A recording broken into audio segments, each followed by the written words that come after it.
All right, so I'm going to work on quick check 4.2.b.1,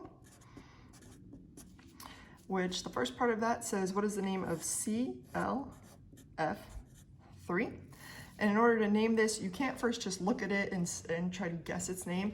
You have to pick apart what this actually is made out of. It's made of 1 chlorine and 3 fluorides.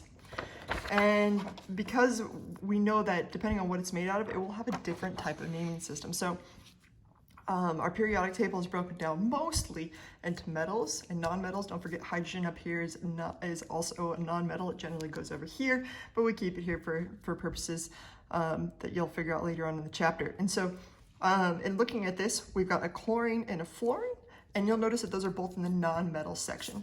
So when you have 2 or more nonmetals, it's the only time you can use the di, tri, tetra, etc. So here we have 1 chlorine. You never start with mono, so this would just be chlorine. And then there's 3 fluorines. So chlorine, tri, fluoride. And that would be the answer, chlorine trifluoride. The next question is for P4, S3. This is 4 phosphoruses, phosphorino, and there's 3 sulfurs. So in this case, it would be tetra,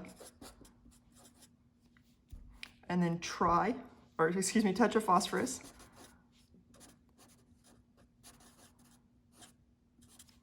and then tri-sulfide.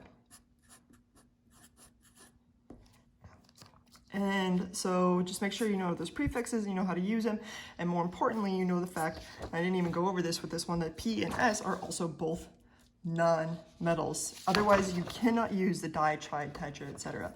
The other thing to note, we did not use mono for reasons we discussed in lecture. All right, bye.